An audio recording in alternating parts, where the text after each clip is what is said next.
안녕하세요. 저는 최근 특별한 결혼식을 올린 새신랑입니다. 다들 인생에서 한 번씩 꼭 거쳐가야 되는 게 바로 결혼이잖아요. 저는 남들과는 다른 정말 특별한 결혼식을 했다고 자부할 수 있어요.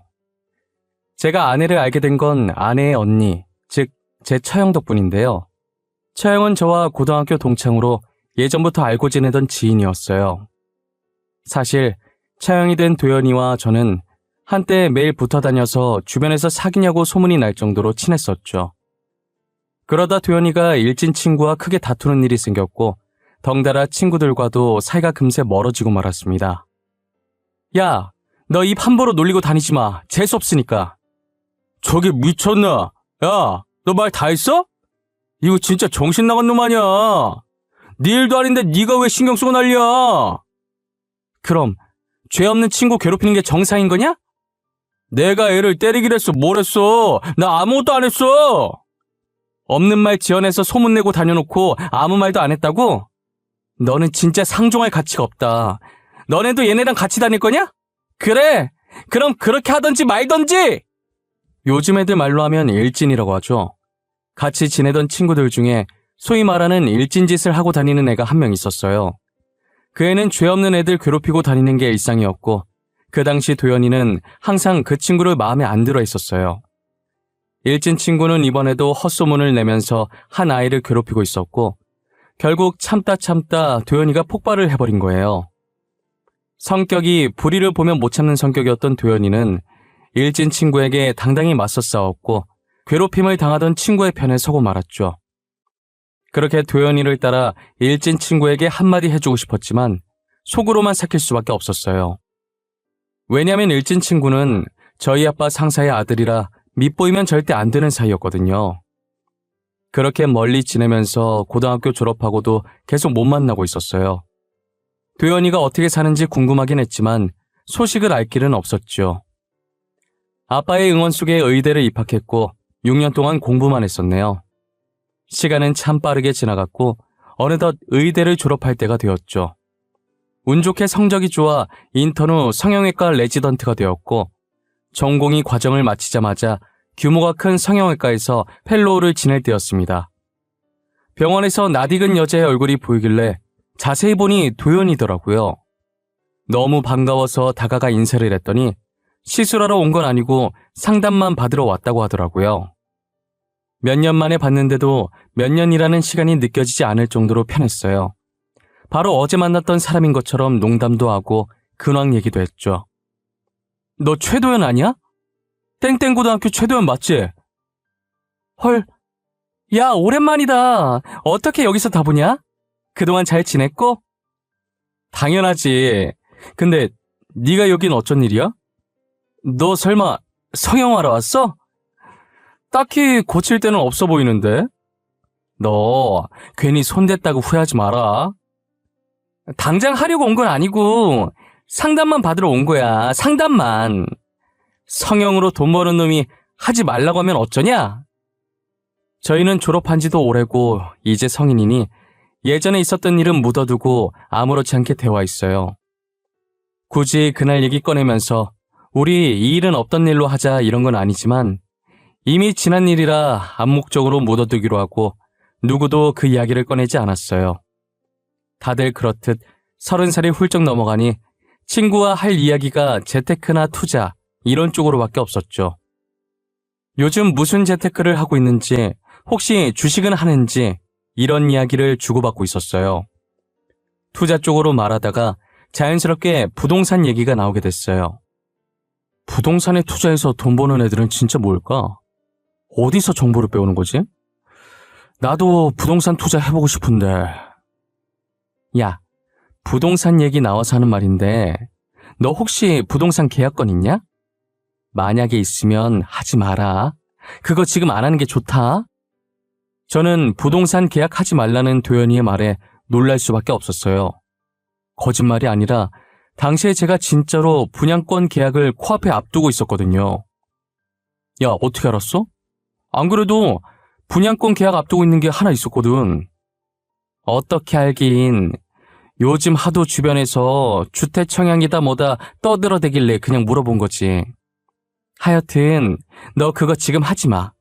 느낌이 안 좋아. 지금 말고 1년 뒤에 계약하는 게 더 좋을 것 같은데? 저는 도연이의 말을 믿어야 하나 말아야 하나 한참을 고민하다가 그 말을 듣기로 하고 계약을 하지 않고 넘겼습니다. 그런데 나중에 조합원이랑 건설업체랑 건설비용 협의가 안 돼서 조합원 분양은 중단되고 공사 시작도 못했다더라고요. 여자의 촉이 무섭다더니 도연이의 말 안 듣고 혹시 계약이라도 했으면 진짜 큰일 날 뻔한 거예요. 도연이한테 연락해서 덕분에 돈 잃을 뻔했다고 제가 밥 한 번 사겠다고 연락했습니다. 최도연 너 뭐야? 진짜 대박이다. 네 말대로 계약 안 하길 잘했더라. 그거 지금 건설비용 협의 안 돼서 분양 중단되고 공사 시작도 못하고 있대. 잘했네. 내 말 귓등으로 듣고 계약하면 어쩌나 했는데. 너 어디야? 집이면 나와. 내가 맛있는 거 쏠게. 먹고 싶은 거 뭐든 말하고 다 사줄 테니까. 저는 그날 도연이랑 밥을 먹으면서 이야기하는데 예전으로 돌아간 기분이었어요. 어쩜 10년 동안 연락이 끊겼는데 도연이는 그대로더라고요. 그때처럼 편하게 속마음 이야기하고 얼굴만 봐도 웃음이 나는 친구 사이로 돌아갔죠. 이후로 종종 만나면서 도연이에게 연애 상담을 많이 했었어요. 아무래도 제가 남자니까 여자의 마음을 도저히 모르겠더라고요. 여자친구의 마음이 어떤지 너무 궁금하길래 같은 여자로서 의견을 물으려고 종종 불러냈어요. 여자친구가 원래 안 그랬는데 요즘 따라 계속 나를 피하는 느낌이야. 데이트 잡으려고 해도 뭔 놈의 일이 그렇게 많은지. 야, 딱 보면 모르겠냐? 다른 남자 생겼겠지. 그 남자 만나야 돼서 너랑 만날 시간이 없는 거야. 야, 내 여자친구 그런 사람 아니거든? 괜한 사람 바람둥이로 몰아가지 마. 여자친구가 나를 얼마나 사랑해주는데. 그래, 그렇게 생각해라. 아우, 여기 치킨 맛있다. 단골 손님 해야겠는데? 어떻게 아는 건지 여자친구가 바람을 필 때마다 도연이는 이상하리만큼 잘 맞추더라고요. 정말 신기할 정도로 잘 맞춰서 돗자리라도 깔아야 되는 거 아니냐며 호들갑을 떨었습니다. 네 말이 맞았어. 전 여자친구 남자 있었더라. 아휴. 그래, 내가 뭐라 그랬냐? 남자 있을 거라고 했잖아. 근데 어떻게 알아냈대? 너도 뭔가를 봤으니까 바람 피는 거 알았을 거 아니야. 여자친구 화장실 간 사이에 전화 왔는데 여봉봉이라고 저장되어 있더라. 받아봤더니 웬 남자가 받더라고. 그래서 알았지 뭐. 여봉봉, 아직도 그런 애칭 쓰는 사람들이 있냐? 하긴 그건 개인 취향이니까 그럴 수도 있지. 근데 말이야, 너는 매번 내 여자친구가 바람피는 거 어떻게 그렇게 잘 알아? 그야, 너랑 대화하는 거나 너한테 하는 행동이 어떤지만 들어도 바람 피우는 거 단번에 알 수 있겠던데 그냥 네가 눈치가 없어서 모르는 거야. 아, 그런가? 근데 나는 왜 항상 이런 식일까? 나는 정말 잘해주는데 뭐 때문에 여자친구들이 바람을 피는 거지? 왠 줄 알아? 그건 네가 호구라서 그런 거야. 눈치는 더럽게 없지. 해달라는 거 다 해주지. 그러니까 바람을 피는 거라고. 어차피 바람 펴도 네가 호구라 모를 테니까. 연애란 정말 어렵다. 나도 이제 그런 사람 말고 정말 괜찮은 사람 만나고 싶어. 야, 내가 우리 동생 소개시켜줄까? 내 동생 진짜 괜찮아. 나랑 완전 반대야. 나는 좀 털털하고 그렇잖아. 우리 동생은 완전 여리여리해. 나 때문에 편견 갖고 보지 마라. 아, 됐어. 친구 동생을 어떻게 만나? 그냥 만나면 되는 거지. 어떻게 만나긴 뭘 어떻게 만나. 하여튼 너는 이래서 문제야. 사내 놈이. 저는 처음에 친구의 동생이라는 사실 때문에 만나기가 그렇더라고요. 조심해야 할 것도 많고 신경 써야 할 것도 많을 것 같아서 선뜻 소개를 받겠다는 말을 못했어요. 앞으로도 동생 소개해준다고 하면 안 받을 생각이었는데 그 뒤로 도연이가 저랑 만날 때마다 지금의 아내를 데리고 나와서 인사를 시켜주는 거예요. 안녕하세요. 동생 최서영입니다. 안녕하세요. 저는 강지훈입니다. 언니가 잡은 약속인데 제가 이런 자리에 나와도 되는지 모르겠어요. 언니가 가자고 해서 오긴 했는데 눈치 없이 나온 건 아닌가 싶고. 아니에요. 괜찮아요. 잘 오셨어요. 너네 뭐냐? 진짜 어색해. 정말 가증스러워서 온몸에 소름이 다 끼친다. 강지훈, 최서영, 너네 평소처럼 행동해. 평소처럼. 이게 다 누구 때문인데 가증스럽대. 조용히 하고 뭐 먹을지나 정해. 지금의 체형이 되어버린 도연이는 진심으로 저와 자신의 동생을 엮어줄 생각이었던 것 같아요. 한동안 여동생을 계속 데리고 나오고 분위기를 풀어주려고 노력도 했어요. 그렇게 몇 번 만나면서 덕분에 아내와 자연스럽게 친해졌고 연인 사이가 되었어요. 제가 강남 성형외과 의사다 보니 가만히 있어도 주변에서 이쁜 여자들을 많이 소개시켜주더라고요. 거절을 잘하지 못하는 성격이라 식사 자리는 참석하는 편인데 다들 제 직업만 좋아했지 저에 대해서는 궁금해하지도 진심으로 저를 바라봐 주지도 않았어요. 오로지 월급, 집안 이런 것만 물어보더라고요. 하지만 아내는 다른 여자들과 달리 착하고 꾸밈 없고 돈을 바라지 않는 여자였죠. 이런 여자는 처음이라 더 빠져들었던 것 같아요. 아내를 놓치면 두고두고 후회할 것 같은 생각에 저는 만난 지 6개월 만에 결혼을 밀어붙였어요. 아내는 이렇게 빨리 결혼 이야기가 나올지 몰랐는지 많이 당황해 하더라고요. 자기야, 우리 이번 연도 지나기 전에 결혼하자. 응? 결혼? 우리 만난 지 이제 겨우 6개월밖에 안 됐는데 벌써 결혼? 왜? 자기는 나랑 결혼하기 싫어? 아니, 그런 건 아닌데 그래도 좀 더 만나면서 서로에 대해 알아가고 천천히 결혼하는 게 더 낫지 않아? 6개월은 많이 이른 거 아니야? 결혼하면서 알아가도 되지 않아? 연애 오래 한 커플도 안 맞아서 이혼하는 게 결혼이야. 나는 연애 기간은 그렇게 중요하지 않다고 봐. 그리고 난 자기 놓치면 영영 후회할 것 같아. 아내는 제 말에 골똘히 생각하는 것 같더니 그러자고 하더라고요. 대신 결혼 전에 무조건 같이 살아보자고 하길래 흔쾌히 알겠다고 했어요. 그렇게 저희는 상견례를 하고 결혼 날짜까지 잡은 후에 아내 말대로 먼저 신혼집을 꾸렸어요. 저희는 같이 살면서 서로가 더 좋아졌고 이렇게 잘 맞을 수가 없다며 하늘이 이어준 인연이라고 했어요. 3개월 정도 살다가 결혼식 날짜가 한 달 정도 남았을 때부터 저희는 결혼식 준비로 정신이 없었어요.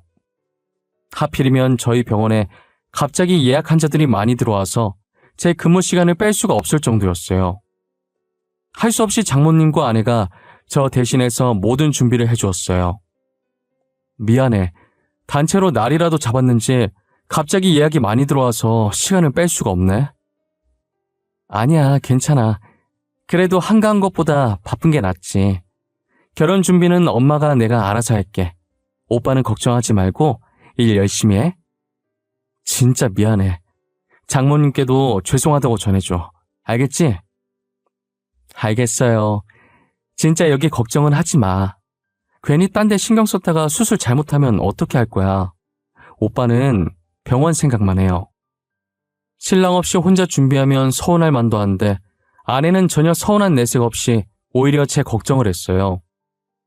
정말 아내를 알면 알수록 내가 어떻게 이런 여자를 만났는지 놀랍고 소개시켜준 도연이한테 너무 고마웠어요.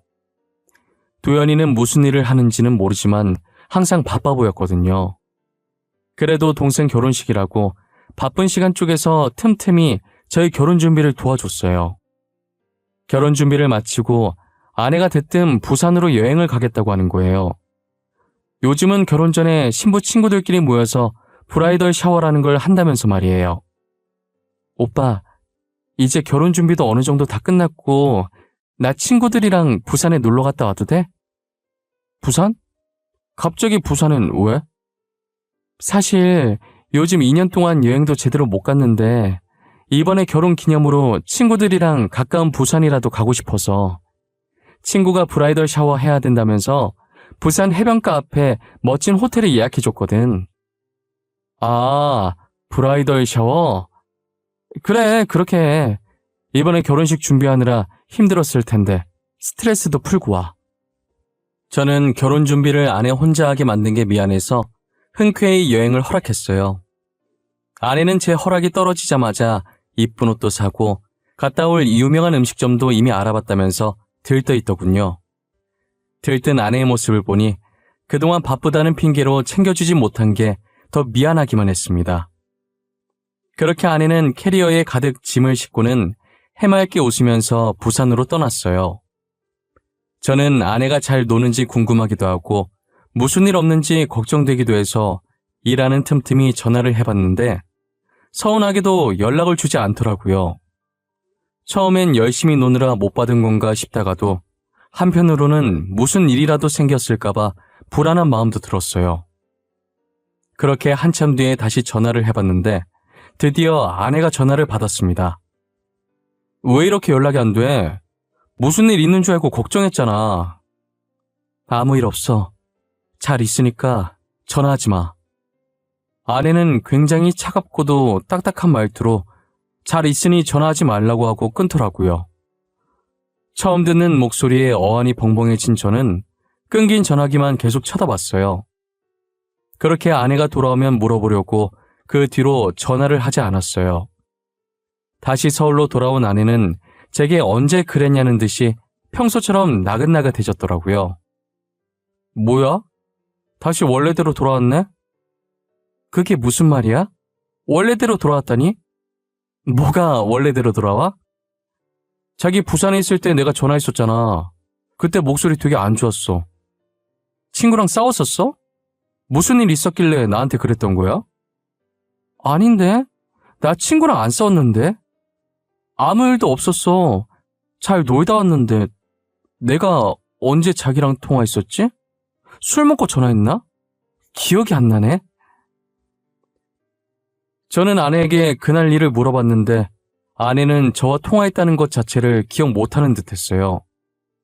기억도 못하는 사람 붙잡고 물어봤자 무슨 소용인가 싶더라고요. 친구들이랑 술 먹고 취해서 그랬던 걸 수도 있어서 더 묻지 않고 그냥 넘어갔어요. 그런데 어느 날부터인가 아내가 점점 이상한 행동을 하기 시작하는 거예요. 아내가 서울 토박이인데 한날은 데이트하면서 갑자기 부산 사투리를 너무 자연스럽게 하더라고요. 오빠야, 뭐 시킬라고? 난 요거트 먹고 싶은데 오빠야는 아이스 아메리카노 시킬 거가? 나는 아이스 아메리카노. 근데 너 사투리가 뭐? 왜 말을 하다 마는데? 일단 내는 주문하고 올 테니까 오빠야는 여기 있어. 부산 사람이라고 해도 믿을 정도로 너무 자연스럽게 사투리를 구사해서 처음엔 당황스러웠어요. 그런데 최근에 부산에 놀러 갔다 온 적이 있으니 거기서 사투리를 배워왔을 가능성이 있겠다 싶었어요. 보통 서울 사람들이 다른 지방 사투리 배워오면 마치 자기가 그 지역 사람이 된 양 신나서 따라하고 그러잖아요. 저는 단순하게 그 정도로만 생각해서 대수롭지 않게 생각하고 말았죠. 사투리는 그렇다 치고 아내는 장난기가 진짜 없는 여자였는데 최근 들어 평소와 다르게 장난도 많이 치고 가끔은 어린아이같이 굴기도 하더라고요. 살다 보면 사람 성격이 바뀔 수도 있는 거라 크게 신경 쓰진 않았는데 제일 이상한 건 자신이 그런 행동을 했다는 걸 전혀 기억하지 못한다는 게 문제였습니다. 자기 요즘 기분 좋아 보이네? 장난도 잘 치고. 장난? 내가 오빠한테 장난을 쳤나? 언제? 너 기억 안 나? 내 어깨 툭툭 치더니 내가 돌아보면 손가락으로 볼을 찌르질 않나. 혼자서 농담하고 재밌다고 깔깔 웃으면서 박수치고 그랬었잖아. 내가 그랬다고? 진짜? 그랬는데? 기억이 아예 안 나? 기억 안 나는데? 내가 요즘 자주 깜빡깜빡해. 신경 쓰지 마. 우리 오늘 저녁 뭐 먹을까? 아내는 제 물음에 자신이 요즘 들어 계속 깜빡한다면서 신경 쓰지 말라고 하더니 대화 주제를 바꾸더라고요. 신경 쓰지 말라고 했는데 제가 자꾸 캐물으면 아내도 화가 날 것 같아서 더 이상 묻지 않았어요. 결혼 전에 준비할 게 많으니 얼마나 스트레스를 많이 받으면 저러나 싶었죠. 아내는 결혼식 때 입을 드레스와 결혼식장, 그리고 스튜디오까지 혼자 도맡아서 예약을 했어요. 혼자서 이 많은 것을 다 했으니 스트레스 받을 만했죠. 결혼식까지 2주 정도 남았을 때 청첩장이 전부 만들어졌고 아내는 지인들을 만나 청첩장을 나눠주고 다녔어요. 그런데 결혼을 앞둔 시점에 아내 컨디션이 급격하게 나빠지더니 안색도 안 좋고 식은땀까지 흘리면서 몸살 증세를 앓더라고요. 저는 병원을 가자고 했는데도 아내는 고집을 부리며 병원에 가질 않았어요. 진통제를 먹고 한숨 자면 괜찮을 거라고 하면서 버텼어요. 아내가 저 대신 결혼 준비하느라 스트레스를 많이 받아서 그런 것 같아 너무 미안했어요. 결혼 날짜는 점점 다가오는데 아내는 나아질 기미가 안 보였어요. 세영아, 우리 결혼 말이야. 며칠만 미룰까? 너 낳고 나면 그때 결혼식 올리자, 응? 아니야, 뭐하러 그래. 이미 청첩장도 다 돌렸는데. 나는 괜찮아. 그냥 원래 날짜대로 하자. 나는 네가 걱정돼서 그러지. 괜찮아. 괜히 나 때문에 일 번거롭게 만들지 마. 날짜 미루면 식장이며 드레스며 예약 변경할 게 한둘이 아니잖아. 저는 아내의 고집을 꺾을 수가 없었고 결혼식을 예정대로 치렀어요. 결혼식 당일 저는 식이 시작되기 30분 전에 지인들을 만나 인사를 했어요. 그런데 이상하게 아내가 신부 대기실에 앉아있는데도 친구들이 한 명도 보러 오지 않더라고요. 이상한 생각이 들어서 아내 상태를 살피고 대기실 밖으로 나가봤어요. 아내의 친구로 보이는 사람들이 대기실 앞에 있었는데 들어가진 않고 자기들끼리 속닥거리더라고요. 쟤 결혼 못할 줄 알았는데 그래도 결혼하네? 내 말이 심지어 남편 될 사람이 성형외과 의사라더라. 그것도 강남에 있는 성형외과. 나도 의사랑 결혼한다길래 신기해서 보러 왔다니까. 보통은 친구들이 들어가서 축하한다고 잘 살라고 덕담을 할 텐데 저렇게 자기들끼리 속닥거리는 게 정말 의아했어요. 표정을 보니 아내와 친한 것 같지 않아 보이는데 재미난 구경이라도 온 듯해 보였죠.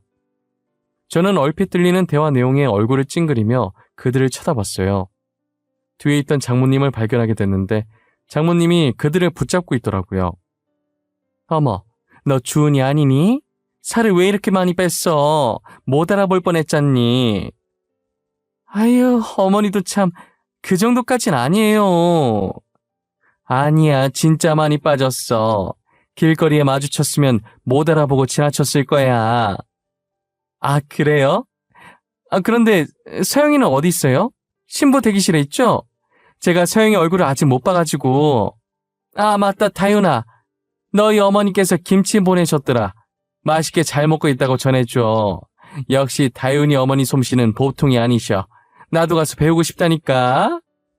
안 그래도 오늘 서영이 결혼식 간다니까 어머님께 김치만 어떤지 물어봐달라고 하시더라고요. 맛있게 잘 드시고 계시다니 다행이에요. 그런데 어머님, 곧 식 시작해서 잠시 서영이 보러. 아유, 내 정신 좀 봐. 내가 너네 어머님 드리려고 홍삼 세트 사뒀었는데 깜빡하고 안 가지고 왔네. 장모님은 평소 아내와 친하게 지냈던 친구들을 붙잡고 계셨어요. 아내 친구들이 신부 대기실로 들어가고 싶어 했지만 장모님이 계속 말씀을 거시는 통에 이러지도 못하고 저러지도 못하고 발망 동동 구르고 있더라고요. 장모님은 아내 친구들을 보내줄 마음이 없는지 친구들이 아내에게 가보겠다고 하는데도 계속 말을 거셨어요. 결국 그러다 결혼식이 시작됐고 친구들은 끝끝내 신부 대기실에 들어가지 못했어요. 저는 결혼식이 시작되고 먼저 입장을 해 줄에서 앞에 서 있었고 곧이어 아내가 장인어른의 손을 잡고 입장하더라고요.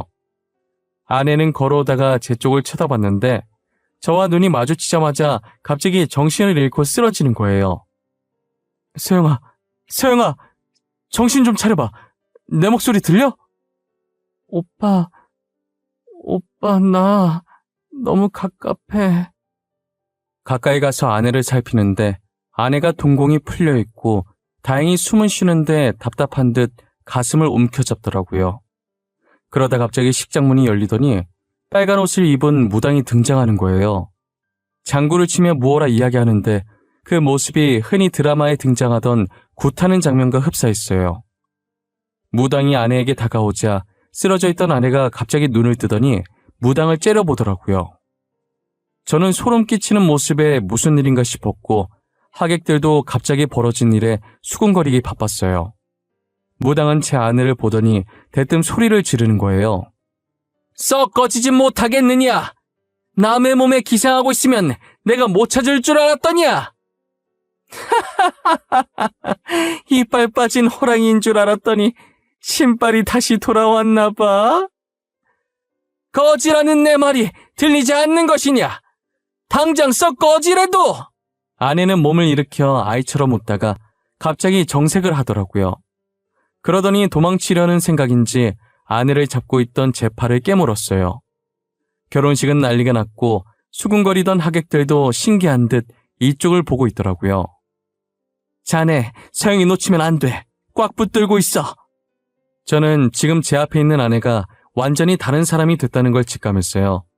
장모님은 발버둥 치는 아내를 꽉 잡으라고 했고 저는 필사적으로 아내를 붙잡고 놓지 않았어요. 아내는 마치 좀비가 된 것처럼 도망치려고 발버둥을 치기 시작했어요. 무당은 그런 아내 앞에 서서 미친 듯이 춤을 추기 시작했어요. 드라마에서나 이런 장면 숱하게 봤지 실제로 보게 될 줄은 꿈에도 몰랐어요. 이게 다 무슨 일인가 싶었고 일단 이 일을 수습해야 한다는 생각에 사태 파악할 정신이 하나도 없었어요.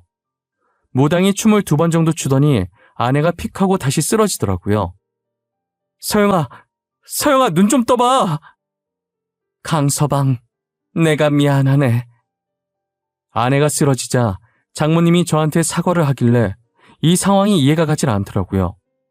그래서 물었더니 장모님이 무당을 불렀더라고요. 저 무당, 내가 부른 거야. 사실 우리 집안이 대대로 신기가 있었어. 한마디로 무당 집안인 거지. 서영이 할머니가 무당이었거든. 최근에 우리 서영이가 다른 사람처럼 굴지 않던가. 네, 그랬긴 한데 혹시 그게 신기랑 관련이 있는 건가요? 관련이 없진 않지. 다른 사람처럼 굴었던 건 서영이 몸에 잡기가 들어서서 그런 거야. 내가 바닷가 근처는 가지도 말라고 그렇게 일렀는데 괜히 부산 갔다가 잡기나 붙어오고. 잡기는 내쫓았어. 이제 내림굿 받고 무당이 되어야 몸이 안 아플 게야. 알고 보니 최근 아내가 이유도 없이 아프다는 소식에 장모님은 신병이 내렸다는 걸 눈치채신 거예요. 그래서 무당에게 부탁을 해서 아내 몸에 들어선 잡기를 쫓아내신 거고요. 아내는 저와 결혼하고 싶어서 그동안 무당 집안인 걸 숨기고 있었던 거예요. 안 그래도 예비 처형인 도연이가 평소에 신기 있는 사람처럼 예언하거나 남에 대해 잘 맞추고는 했었는데 이렇게 대대로 내려오는 무당 집안일 줄은 꿈에도 몰랐어요. 무당은 모두가 보는 앞에서 굿까지 하고 내려갔습니다. 주례사는 생략한 뒤 간단히 반지만 교환해 급하게 결혼식을 끝냈어요. 그렇게 아내는 결혼식장에서 내림굿을 받고 무속인이 되었어요. 신혼여행을 갔다 와서 인사를 드리러 본가에 방문했는데 저희 어머니께서는 몸져 누워 있으시더라고요. 아무래도 결혼식 충격으로 몇 날 며칠을 알아 누우신 것 같았어요. 아이고, 무당이 웬 말이야. 우리 기독교 집안에 무당이 웬 말이냐고. 하필 골라와도 저런 애를 골라와서는. 에휴. 무당이면 뭐 어때서 그래요? 무당이면 뭐 어때? 이게 말이 된다고 생각하냐? 너는 결혼식장에서 제 꼬라지 못 봤어. 사탄이야, 사탄. 사람 보고 사탄이라니요. 말이 너무 심하신 거 아니에요? 사람 앞에 두고 그렇게 얘기하는 거 아니에요. 됐다. 제 편 들 거면 나가. 나는 제 얼굴도 보고 싶지 않으니까 우리 집에 발도 못 들이게 해야지 원. 보다시피 저희는 기독교 집안인데 가족 중에서도 저희 어머니가 독실한 기독교 신자셨어요. 결혼식장에서 아내의 모습을 보고 어머니는 사탄이라며 대놓고 싫어하셨어요. 어머니 친구들한테 이런 모습 보인 것도 엄청 속상해 하시더라고요. 어머니가 혹시라도 아내한테 시집살이라도 시킬까봐 일부러 시댁과 최대한 멀리 신혼집을 구했어요. 그리고 아내가 어머니와 만나는 일이 없도록 중간에서 많이 노력하고 있어요. 아내는 그 이후로 아프지도 않았고 오히려 전보다 더 활기차게 다니고 있어요. 현재 아내는 장모님이 잘 아는 무당을 통해 무교 지식을 공부하고 있고 장모님과 함께 여러 산을 왔다 갔다 하며 기도를 드리러 다니느라 바쁩니다. 결혼식장에 왔었던 같은 병원 동료 의사가 결혼식 이후로 계속 제게 장난을 치더라고요. 나중에 아내가 질려서 바람 피고 싶어도 아내 때문에 바람은 꿈도 못 꾸겠다고 하면서요. 야, 너는 결혼 생활 질려서 바람 피고 싶어도 재수 씨가 있어서 바람은 절대 못 피겠다. 누구랑 있는지 다 알 거 아니야. 야, 내가 바람 왜 피냐? 우리 와이프 무당이라 주위 사람들한테 눈총 받아서 그렇지 됨되면은 되게 괜찮은 사람이거든? 착하고 내조도 잘해. 와이프 무당 아니라도 바람 필 생각이 없어 임마. 저는 사주팔자나 무당을 믿지 않는 사람이었지만 아내를 통해 다시 한번 생각하게 됐어요. 앞으로 몸이 약한 아내가 힘들어하지 않도록 제가 옆에서 응원하고 지켜보려고 해요. 제 사연을 아내가 들을지는 모르겠지만 해주고 싶은 말이 있어요. 서영아, 너가 무당이든 아니든 내 아내라는 건 변함없어. 내가 늘 옆에 있으니까 사람들 시선이 안 좋다고 해서 절대 기죽지 마. 항상 지금처럼 힘들 땐 서로에게 기대며 남은 인생 같이 늙어가자. 제 사연 들어주셔서 감사합니다.